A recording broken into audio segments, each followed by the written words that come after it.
Hi, everyone, and thank you so much for joining us for today's D2C Multiverse session. My name is Sarah, and I'll be your host. Today, we have Fulya Uygun, who is the co-founder and CEO of Bowery Boost, a New York City-based digital marketing agency that specializes in beauty, fashion, wellness, and consumer goods. She is also a digital marketing expert with over 15 years of experience. Throughout her career, Fulya has scaled brands through seed funding to Series B, in addition to working as head of digital marketing for corporate companies. Her agency works seamlessly to build teams and profitably scale direct-to-consumer brands and is dedicated to investing in and supporting women and minority entrepreneurs. So I'll pass it over to you, Fulya. Tell us a bit about yourself. Of course. So I've been in the New York market, I think working as a head of digital marketing for about 12 years. Of course, not all of it was head of marketing, but majority of it was. I spent a lot of times working in startups or bigger corporate companies, but even at a bigger company, we work always as a startup, super scrappy, just like figuring out, building the teams. Just a heads up, like when I started working in the D2C world, it was a D2C bubble. It was when lots of D2C companies were launching, a lot of VC money was around. Things have changed since then. So I did that for a lot of years. And then I was hired to be a part of a team to launch a D2C brand for L'Oreal, which was like one in the last 10 years. That was the first D2C brand that they were launching. While I was doing it, I was also consulting to a lot of different brands. Eventually, organically, this became an agency 3 years ago, just before COVID, which was a very interesting time. And then since then, we've been working with over 35, 40, I guess almost every single client of us are women founders. Majority of them in consumer goods space. We are specialized in targeting women with products that are towards women. And again, like we're a team of, I guess right now we're a team of 12 people. I'm super proud of our team growth. Majority of our team members are almost like 10 years and more in the digital marketing world. So super experts. And then we work really closely with our founders to scale their brands and understand what is happening in the digital landscape. That's amazing. And maybe tell us a little bit more about Bowery Boost and the types of offerings that you have. You spoke about your target audience and when you were created, but what's so special about Bowery Boost? Yeah, I think the part that is a little different is when I started the agency, I had no agency background. I had absolutely no idea how an agency worked, because this kind of like hurts me to say it, but even when I was leading the digital marketing teams, I was building my in-house teams and running them in-house. So didn't necessarily have that. Like, what is an agency? How much they're involved? I have no idea. So I built a team to become actually a digital marketing team for the companies that we work with. We are super passionate, especially for supporting women and minorities. So I know a lot of companies say it, and I know a lot of companies do a great job, but we really try to be a part of their team to understand the full scope, not only just to take a step back, we do everything paid that is trackable from a data platform.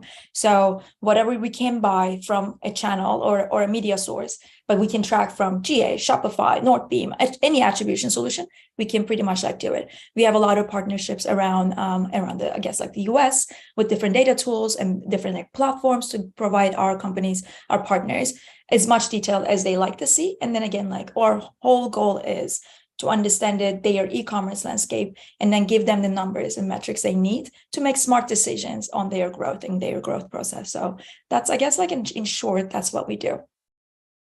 That's fantastic. And especially nowadays, measuring everything is so fundamental to understanding customers to build these really fundamental and smart digital marketing solutions. So maybe we'll start there. What does customer centricity mean to you in digital marketing? Yes, exactly. So it is, I think for us, it's pretty much like really understanding, because there is a thing that in the marketing world, like this is your budget, and then you just pretty much like go ahead and spend it. But it's not only about that. Of course, like there's a profitability in the agency world too. But what we are trying to really understand is what is retention looks like for us, what is scalability looks like for our partners. So consumer centric means we need to really understand your numbers, really get to the core of all the metrics that is, that makes your company scale and grow and exist. Honestly, it's a very tough world out there. That is just, I guess, like that's what I see. If I can provide the numbers that profitably scale you, profitably help you grow, I guess you'll be happy eventually. And then along the way, everything that you need from a digital partner. We are creative first. We are super data driven. So if that's the creative input, or even like building your creatives, we can do that. Anything that you do not have the time to do, to build, like, to scale your company, while us providing you the data that you need to make smart decisions. I think that is kind of like, that makes our clients happy. We have really high retention rate. So I'm assuming that is working for us. And also, like, kind of like, it's really tough to start a company.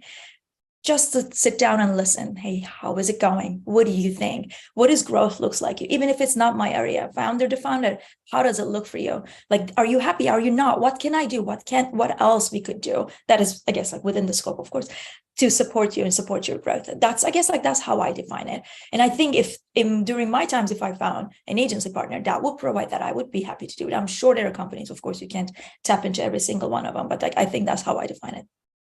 For sure. Great marketing and great partnerships are built on empathy. So I love that you speak about talking as founder to founder, as woman to woman, talking about those experiences and how you can grow together.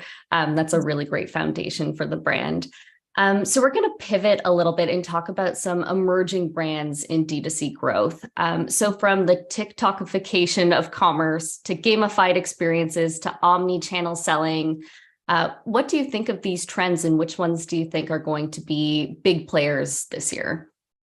So TikTok is a funny game, and I don't want to hurt myself, or like the whole idea about TikTok right now, we got the news, it's banned in Montana. So we don't know how long these things are going to continue. Even I think we have some brands that are killing it on TikTok, but even those brands that are killing on TikTok, based on the attribution given from TikTok, their CPAs are higher than Meta. So it's still like, unless you have an attribution solution or a very strong post-purchase survey, you don't really see the TikToks, I guess, like direct benefit. But also, like, a lot of people on TikTok, they're still engaged with content. Not a lot of them are bouncing to a website. This is what it just reminds us, I guess, like the early Instagram days when it was a little different. It was more about content. Not right now, people are very used to shopping on it. I think for majority of our brands, omni-channel has been the game changer. You want to be where your customers are. It can be your D2C, it can be your retail partner, it can be Amazon. Just be there. It's not only when I again, like, was doing digital marketing to the core, Facebook was almost like an ATM. You put one, you take 4 or 5. It's not like that anymore. So people need to say it's become really very important to actually build a brand. And that is not done only strictly with putting money on the Facebook machine. You need to build this brand. You need to, be a part of it. It might be out of home. It might be some programmatic TV ads. It might be, again, D2C. It might be retail. Anytime our partners launch in a retail store, we do see the benefits of it. Of course, it takes a little bit from your D2C channels. Of course, maybe there's a little bit of decline in your e-commerce revenues, but sometimes not. Sometimes it picks up, but it just changes the game, because then you're actually, people can see you in the offline store. So out of everything that we talk about, I think omnichannel has been definitely a game changer for a lot of brand partners that we have. TikTok is still a game we're trying to figure out every day, testing and learning, but we don't even know the future of the tool yet, For sure, especially depending where you are in the world and the legalities around TikTok. The landscape's constantly changing. So it's trying to keep a pulse on something that changes every minute, every second. Exactly. Yeah. So yes. How do you do that? For the TikTok, what we do and what we suggest is don't necessarily see it as a numbers game, right? Like you have a CPA, cost per acquisition goal, or a ROAS goal. Don't just look into it. It might be your awareness channel. I think there's a lot of things, and I can dive into it as well, that you need to pay attention with TikTok, because this is brand building as well. Like how engaged your customer base is. You can't ignore that, right? Like you need that engagement to build a brand. So that's a part of the strategy. But if you're strictly looking at numbers, that might be a losing game. So just look at your CPMs or CPCs, or what are the metrics? Am I getting enough eyeballs in the platform? Then that's a win. Like that's how I always like see it. You have to have it. You have to figure it out, but figuring it out cannot always mean profitable CPA on a platform. So kind of like out of home, right? Like you don't really know if it's working on the spot, programmatic TV ads, you don't know. Marketing is not, like you don't necessarily see it right away. It's building a brand again, it comes to it. For sure. And brand building sometimes isn't always measurable by numbers, right? You get that qualitative feedback, like you mentioned earlier, post-purchase surveys, understanding how someone found you and actually understanding why they bought on the channel that they bought is so important. Do you see that these trends from omni-channel to TikTok vary across the different industries that you work with, from beauty to fashion to wellness? I do product-based businesses. We majority, again, like I can't necessarily speak too much of service-based businesses, which is my business, but product-based businesses, we do see it. It's just like it plays pretty much like similar.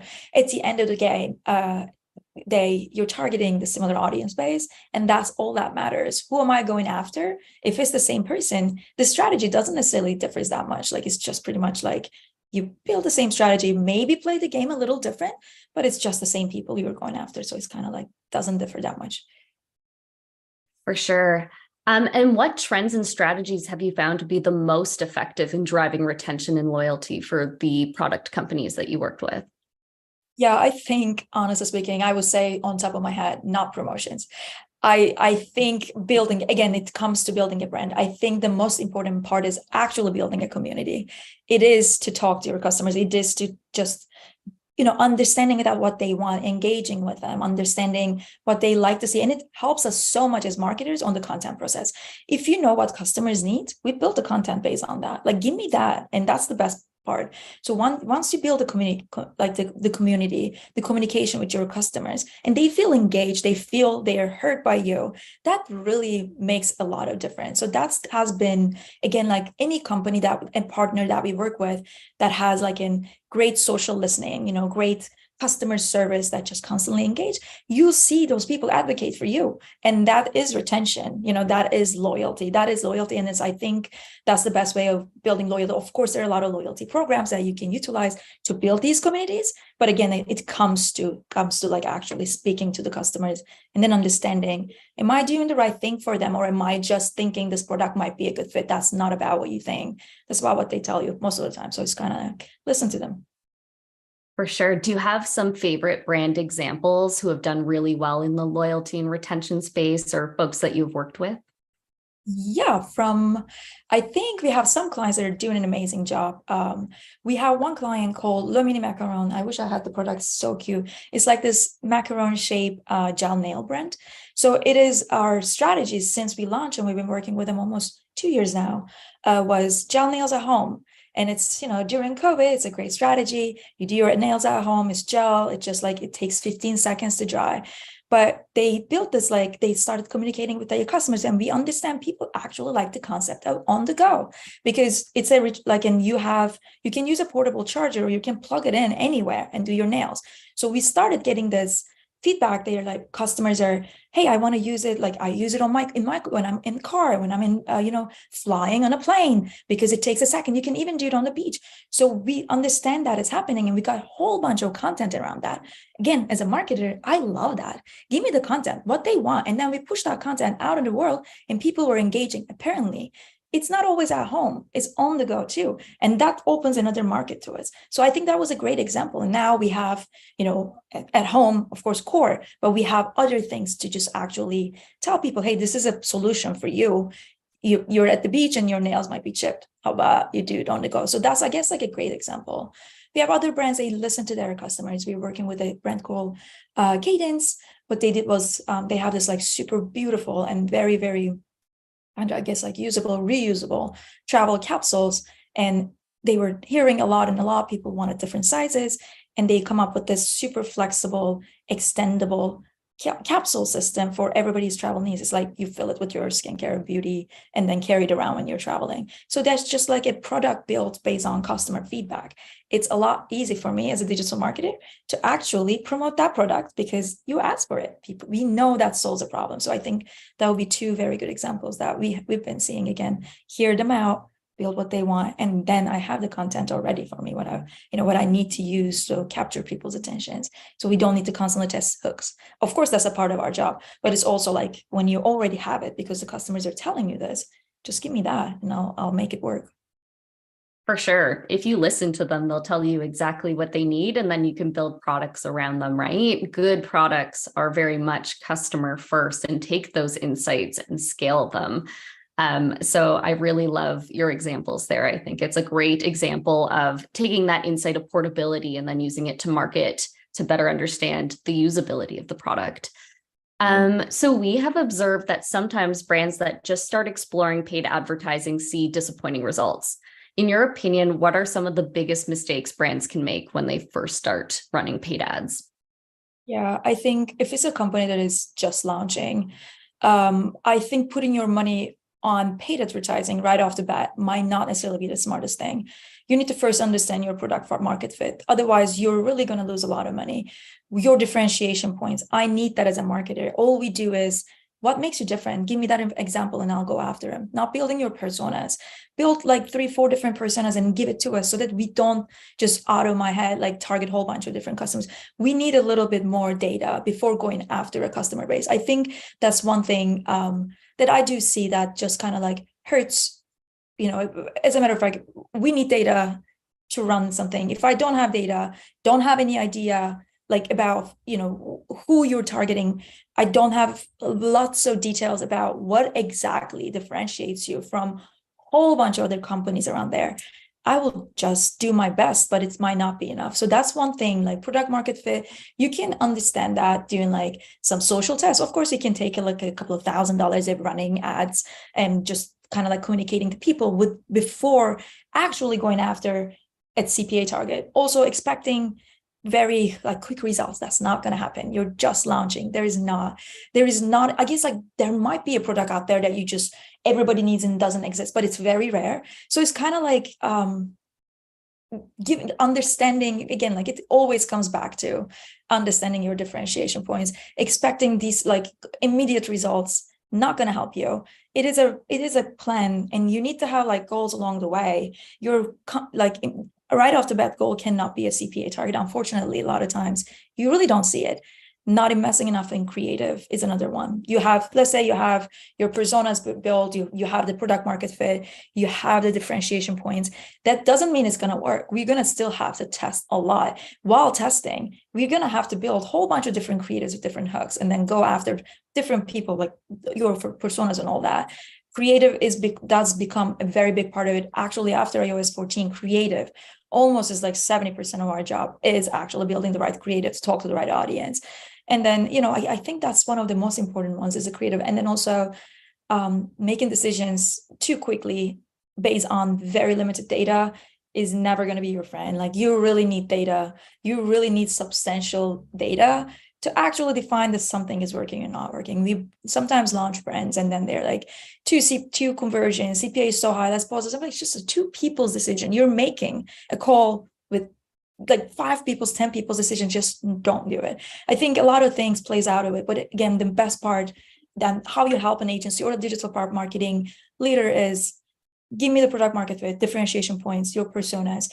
Tell me what you already have as a brand founder. Nobody knows it better than you. And then just let me do it. And if you need creative help, I guess that's a conversation you need to help with your agency. But then again, like you need to spare a chunk of money for testing. I actually founded a company, I think it was earlier, maybe 2008 and 9, and launched a jewelry brand, which was beautiful. I think it was the most gorgeous thing in the world. I was super unique, a whole bunch of jewelry from all around the world.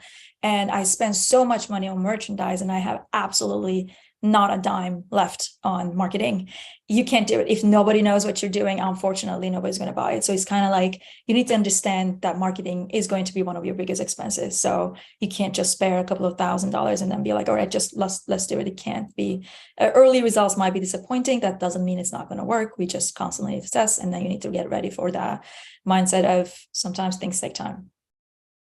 For sure. And what is a good time frame to initially start out with? I know it depends on the industry and what the creative is and how you're testing and how many messages you're testing, but what is a good number or length of time to run an offer to decide whether it's effective or not? I think more than time, it's like conversions, like how many conversions you need to understand if something is working. If you're talking about creative, you need at least like 15, 20. It's not only that, also like you need to understand what are the CTRs, what are the CPCs along the way. A lot of different metrics actually tell you if this creative or like audience is really engaged with you. What is that? Again, like it depends on the budgets, right? Like you might be spending $10, it might take you 6 months. You might be spending $1,000 a day. It might take you like 2 weeks to figure it out. It just all depends. I think you need to spare, I mean, it's not going to sound great, but at least like 10 to 10, 15, 20K aside just for the testing, and be comfortable doing it in a limited amount of time. Don't just spread it to like a couple of months. It might just hurt you because everybody gets frustrated when you're waiting. Like you're waiting, there's not enough data. You're telling your digital partner, hey, like make a decision. I'm like, I can't because there's no data. Like it's not going to help anybody. So I think it's just like sparing a decent amount of money. It's the most important part of it, I guess, just to get the like building a brand again, like building the right content, going after an audience, understanding if it's the right audience or if it's not the right audience. There's a lot of things to be done. So I guess like the budget wise, you need to be smart about putting some cash on the site for the marketing process. Eventually something will work if you have the right product market fit. For sure. And something else I kind of heard with what you were saying, apart from product market fit and the budget and giving it time to test, is consistency. So consistently applying something to see results. What kind of digital store experiences can help engage and convert customers once they land on your website after seeing an ad? Usually consistency plays a big role there in terms of messaging, graphics, etc. What else have you seen work? I mean, absolutely. Like, I think that's the most important part. What am I saying on an ad? What is my site saying? Like you're testing an ad, but if your ad is not speaking the same language, unfortunately, it's a big miss. They're going to be like, oh, where am I? So landing pages, definitely a big part of it. Understanding the funnel, where are they? Like if it's the first time customer, or if it's like someone who's already been to your site and coming, like giving them different messaging, that is definitely important. I mean, very basic first purchase order is a good incentive. Just give them what they want. Is always easy, or free shipping, some sort of offer to make it easier because they can shop on Amazon from someone else with free shipping. Like what can you provide them that doesn't take them back to Google and then search for something dupe or whatever, like it's just like give them enough reason there on that very particular page, your differentiation points, your reviews, like what people are saying about you, any different point that could make a person convinced that this is the right product for me. That has to be there, has to be for the right funnel, has to be built for the right creative. And it also helps with Google ratings as well. You have a perfect landing page with the right content that matches the copy that you're writing, your quality score is a lot better. So you win more games. So it's kind of like, yeah, consistency definitely. And also all sorts of different incentive to kind of like make a person make up their mind rather than going back and search. So again, like it's very competitive. You might miss with your price point, but if you have the right content there to convince someone that this is worth it, I guess that's how you just pretty much like convince someone. And then landing testing landing page is a big part of it, in addition to landing creatives.